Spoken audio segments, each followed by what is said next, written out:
When you run for office at my age, in many ways, your face is your message. Yeah, well, welcome to South Bend. Hopefully you find it's a good place.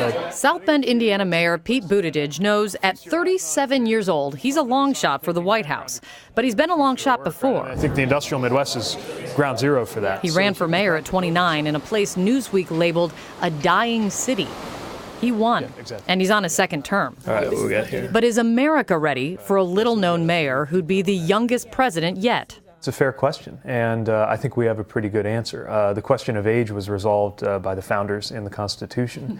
The question of experience, I think, is actually one of the most important questions that I want to answer. The background of a mayor of a city of any size is a background of somebody who, on one hand, is an executive, and on the other hand, is very close to the ground. You know, I don't have to go on a tour to find out what's happening in Middle America. I just go to Target. This thing, which was, I was getting ready to blow that thing up. That building was vacant, it was in receivership, it was in miserable condition. South Bend, like much of the industrial Midwest, saw a boom and bust around manufacturing. There you go.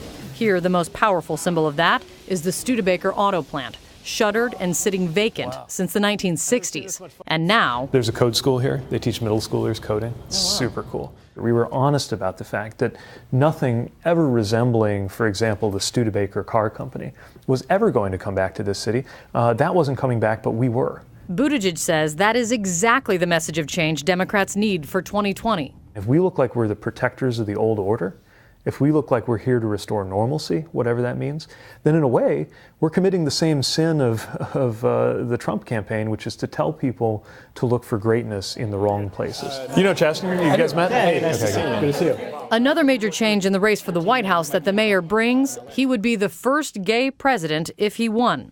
We sat down for the first interview with his husband, Chasten, by his side, married just 8 months ago. When did you realize that Pete was the one? It was pretty early in our relationship, I'd say 6-7 months in. I wanted to spend every day with Peter. Is he Peter or is he Pete? Mostly Peter to me. Depends on the situation we're in. Peter Especially Paul if he hasn't done the dishes, yeah. You represent a historic first in your candidacy.